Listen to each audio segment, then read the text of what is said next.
Nandito na ako ngayon sa trabaho, sandali lang. Bumalik na ako ngayon sa trabaho, yes. Pagkatapos ng 1 linggo kong pamamahinga. Yes, 1 linggo po akong halos hindi nakapasok sa trabaho. Sa loob ng 1 linggo is, 1 araw lang akong nakapasok. Dahil nga, well, usually, puro day off ko yun nung linggo na yun. Tapos, nung papasok na ako is, bigla naman akong yun nga, umatake yung sakit ko. Kaya napilitan ako na kumuha na rin ng sick leave and ayun, nakapag-sick leave ako. At ngayon ay back to work na po tayo. Back to reality ng ating buhay. Yes. Yun nga, sick leave, bayad syempre. Tapos merong mga araw din na dinabayad ako nung time na yun. Yes. Bukod pa sa sick leave, meron akong talagang bayad. So ano na rin, fortunate na din kumbaga. Yes. Na ako ay may ganong araw na bayad. Yes. At ngayon, sabi ko nga ay pabalik na ako sa trabaho. Glad to be back, yes. And glad na maayos na rin ang aking pakiramdam. Alam niyo kung paano nawala yung pagkahilo ko is nung tinake ko yung cetirizine allergy ko, medicine. Tapos yung para sa migraine ko at the same time, yun, tuluyang nawala yung paghihilo ko. So yun lang pala yun, may kinalaman pala sa allergy ko yun. But actually, hindi yun ang sinabi ng doktor na inumin ko. At iba rin ang tinurok na gamot nila sa akin. Ang tinurok nila is para doon sa inflammation ba yan? At saka sa pain, yun. Pero hindi nila sinabi na yun na dapat kong inumin, yun. Pero ininom ko pa rin dahil nga, syempre, sabi ko sa isip ko baka gawa ng allergy, yun. Eh, yun nga, nawala nga. Anyways, ang ating topic for today, ngayon ay Sunday na, November 30, yes. Patapos ng buwan na ito. Bukas ay December na, grabe. At ngayon ay napakalamig. It's 40 degree ngayon. Okay, yes. At ngayon, ang topic natin, ang gusto kong bigyan ng reaction ngayon is ito. Sasabihin ko sa inyo. Babasahin ko. Sabi niya, sabi ng mama ko, ako daw ang pinakakawawang anak niya. 5 kami at ako ang una. Kasi walang sariling pamilya. Sinong mag-aalaga sa akin kung matanda na raw ako? Ito po ang masasabi ko sa lahat. Ito ang pinakamainam na pwede nating gawin bilang isang individual, okay? Siyempre, nag-aalala din yung nanay mo. Natural yun sa magulang na mag-alala. Kahit ako nag-aalala din ako para sa anak ko, okay? Pero lagi kong pinangangaralan ng anak ko. And kahit naman anak ko, alam niya yun na, alam mo yun na hindi ka dapat dumepende sa ibang tao or dumepende sa mga anak, okay, pag tumanda ka na. Ang parati kong pinapangaral sa kanya is magtrabaho ka, mag-ipon, maghanda ka ng sarili mong ipon, sarili mong pera, sarili mong retirement, okay? Napakahalaga niyan, okay? Yun ay ginagawa sa panahon ng ating kabataan, okay? Yan ang pinakamainam na pwede mong gawin, okay? Sa panahon ng iyong kabataan. Ang magtrabaho, mag-ipon, maglaan ka ng pag-iipon, magpundar ka, or mag-sustain ka or build up ka ng mga talagang pinakapangunahing kailangan mo. At ang pinakapangunahing kailangan dyan is ipon talaga. Bukod pa ang retirement. And sabi ko sa inyo, malaki ang may itulong niyan. And syempre, kailangan mo din ng sarili mong bahay. And I think sa kultura ng mga Pilipinos is talagang normal lang tumira. Magkakasama ang mga magulang at kapatid sa isang bahay or mga pamangkin. Which is in a Western country, hindi siya normal. Yes. Kasi iniiwasan nila or namin na maging burden sa ibang tao. Yes, ayaw naman maging burden at dependent na rin sa ibang mga tao. Kasi kapag naging dependent ka sa ibang tao, delikado din yun kasi. Magiging codependent ka sa kanila, and ikaw mawawalan ka rin ng control sa sarili mong buhay. Mawawalan ka ng decision din sa sarili mong buhay. Mawawalan ka ng basta, hindi maganda yung ganun. Kaya dapat magkaroon ka rin ng sarili mo. Okay, hindi naman masama na makasama pa rin natin ang mga mahal natin sa buhay. Pero bilang pag-grow sa ating mga sarili, kailangan din nating mag-grow para sa ating sarili. Okay, mag-improve. Okay? Siguro nag-aalala yung nanay mo dahil nga, hindi ko alam kung ilang taon na siya. Ha? Siguro is 30 na, I don't know. Nakatira pa rin sa mga magulang. Sabi ko nga hindi naman masamang tumira sa mga magulang. Pero minsan sabi ko nga, sa pagtira natin, pagkasama natin sa mga magulang natin, na magkakasama pa rin tayo na yung parang iisa lang yung ating pinakang inaasahan na magki-carry ng lahat. Delikado yun, okay? Kailangan is Okay lang naman na nakatira ka pa rin sa kanila, pero be mindful din na hindi dapat is nakadepende ka pa rin sa kanila, okay? Lalo na sa mga kagastusan, okay? Sa mga bills, kailangan meron tayong pagkuha ng sarili nating responsibilities, okay? Paggawa sa sarili nating responsibilities. Hindi pwede na, sabi ko nga, isa lang yung taong aasahan, kasi mahirap yun. Okay, kawawa din yung aasahan mo. Kapag naihanda mo yung sarili mong ipon, sarili mong pera, retirement mo, okay, sa panahon ng kabataan mo, darating ang panahon na pag ikaw ay tumanda na, tumigil na sa pagtatrabaho, or ang isang tao, dumating ang panahon na tumanda na siya, hindi na nagtatrabaho. So, yung mga naipon niya, yung retirement niya, yun ang makakatulong pa rin sa kanya upang masustentuhan pa rin ang pamumuhay. Dahil pag tumanda tayo, okay, hindi natin matatakasan yung mga kagastusan natin pagtanda natin, okay? Pagtanda natin, nandyan pa rin yung ating tubig, kuryente, bahay natin, sarili nga nating bahay yan, pero meron pa rin tayong babayarang tax, taon-taon, okay? Tapos kung may property insurance ka pa, buwan-buwan mo ding babayaran yan. So, kaya talagang hindi mawawala ang ating mga kagastusan sa pagdating ng panahon na tayo tumigil na sa pagtatrabaho, okay? Kaya malaki ang may itulong nun kapag naihanda mo yan sa panahon ng kabataan mo. Dahil kahit mag-isa ka pa, mabubuhay ka pa rin ng sayo. Matutustusan mo pa rin yung mga pangangailangan mo. Let's say wala kang pamilya, okay? Wala kang mga anak, walang mag-aalaga sa iyo pagdating ng panahon. Sa tulong ng perang naipon mo, sa retirement mo, ay matutulungan ka nito upang, sabi ko nga, matustusan ng mga pangangailangan mo. Makapag-hire ka ng immediate yun mag-aalaga sa iyo, okay? Kasi pag nagkakasakit tayo, minsan kailangan natin ng mag-aalaga sa atin, makakasama natin. Alam mo, merong mga sakit na, okay, mga sakit na temporary lang naman, hindi naman siya lifetime, okay? So, sa mga panahon na yun, pwede kang mag-hire ng mag-aalaga sa iyo kung gusto mo ng nurse, okay? Kung gusto mong mag-hire ng nurse, pwede kang mag-hire. Sa tulong ng naipon mo, ng retirement mo, yun, doon ka kukuha ng pangbayad upang makapag-hire ng tulong.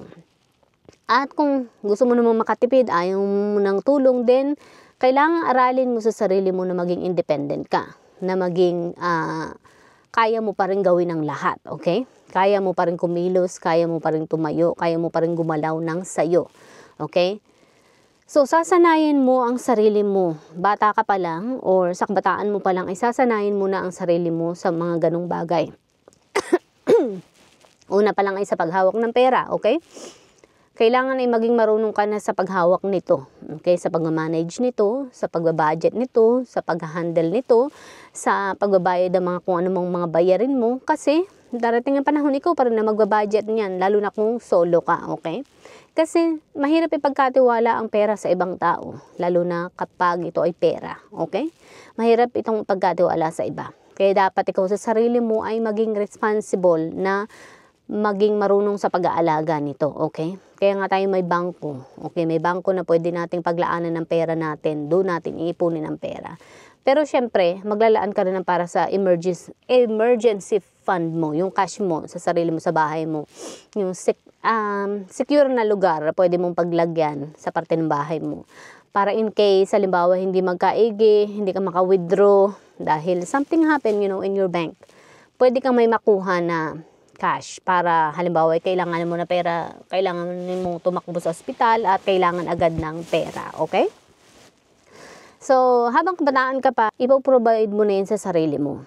So, kailangan magkaroon ka ng sarili mong health insurance, vision insurance, or anumang mga insurance na kailangan mo para maging secure ka. Isi-secure mo yung sarili mo para hindi ka matakot na mabuhay ng mag-isa. Dahil sabi ko sa inyo, mas nakakatakot mabuhay ng mag-isa kapag wala kang pera, okay?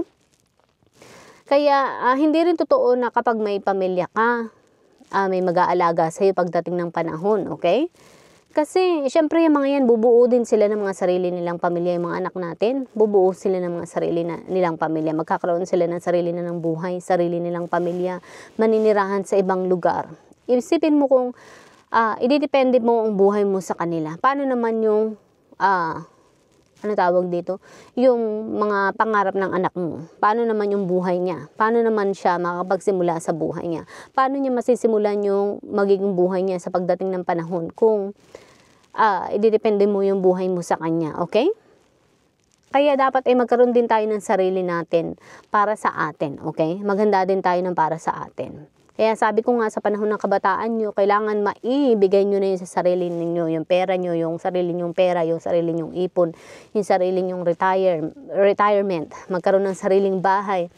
Para kahit paano, kahit tumanda na kayo, meron kayong sarili nyong matitirahan sa sarili nyong bahay. Hindi nyo kailangan makitira sa ibang tao. Hindi nyo kailangan makitira sa ibang bahay, o kaya sa pumunta sa nursing home, hindi nyo kailangan tumira sa ganun. Basta kaya pa ng sarili nyong katawan at isip. Kaya nga sabi ko, ititrain nyo yung sarili nyo. Yung sarili nyong isip at katawan, okay, sa mga ganung bagay. Ihahanda nyo yung sarili nyo sa mga ganung bagay. Alam nyo ba, dito sa Western country, dito nga sa Amerika, kahit sa Europe, ganun din, maraming mga matatanda na ganun ang ginawa nila. Nag-ipon sila ng mga panahon ng kabataan nila. Naganda sila nung panahon ng kabataan nila. Nagkaroon ng ipon, ng retirement, and then may sarili silang bahay, sasakyan. Kaya naman nakakapamuhay pa rin sila ng kanila. Okay? Natutustusan pa rin nila yung mga sarili nilang buhay, yung mga sarili nilang mga pangangailangan, yung sarili nilang mga bills nang hindi nila itatawag dun sa mga anak nila.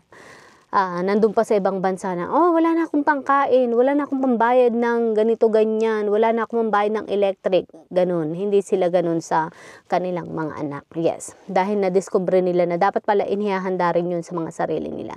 And kahit ako, yun din ang ginawa ko sa sarili ko. Kahit nung bata pa ako, hindi ako dumepende talaga sa ibang tao. At hindi ko rin inisip na dumepende sa anak ko. Kaya sa panahon ng kabataan ko is talagang nagtatrabaho ako, naghahanda, nagsusumikap, naglalaan ng para sa retirement din. Yes, nag-iipon para naman pagdating ng panahon is makapamuhay pa rin ako ng akin. Hindi ako kailangan problemahin ng anak ko. Hindi ako kailangang isipin ng anak ko kung paano ako mabubuhay ng akin. Dahil mabubuhay pa rin ako ng akin. Dahil yun nga, naihanda ko yun, na-train ko yung sarili ko, na nasanay ko yung sarili ko na maging makaya pa rin yung sarili ko. Yes, nagkakasakit ako dahil tao lamang ako. Okay, I'm in my 40 now. Nagkakasakit ako at talagang pinipilit ko pa rin kahit may sakit ako na makapunta ng ospital kahit mag-isa. Yes. Pero sabi ko nga, nitong nakaraang linggo nagpasama ako sa kanya kasi wala pa naman siyang trabaho. Okay, wala pa naman siyang ginagawa. Kaya yun, nagpasama ako sa kanya. Pero kung wala siya, syempre, normal uli, nagagawin ko uli yung para sa sarili ko. Ako parang nakikilos nun para sa sarili ko. At walang problema sa akin yun. Dahil kaya ko pa naman.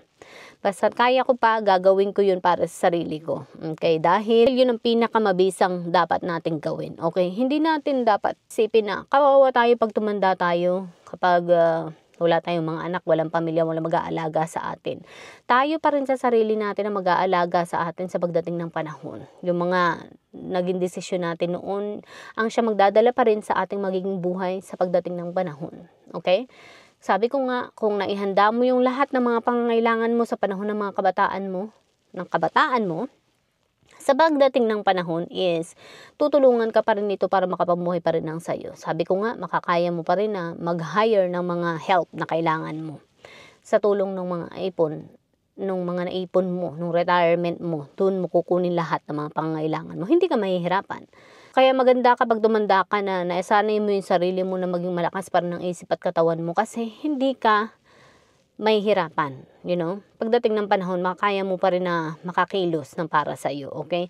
Kasi kung maging depende ka sa ibang tao, lahat ng result na yun is hindi mo alam ang gagawin mo pagdating ng panahon, pag tumanda ka na. I mean, okay.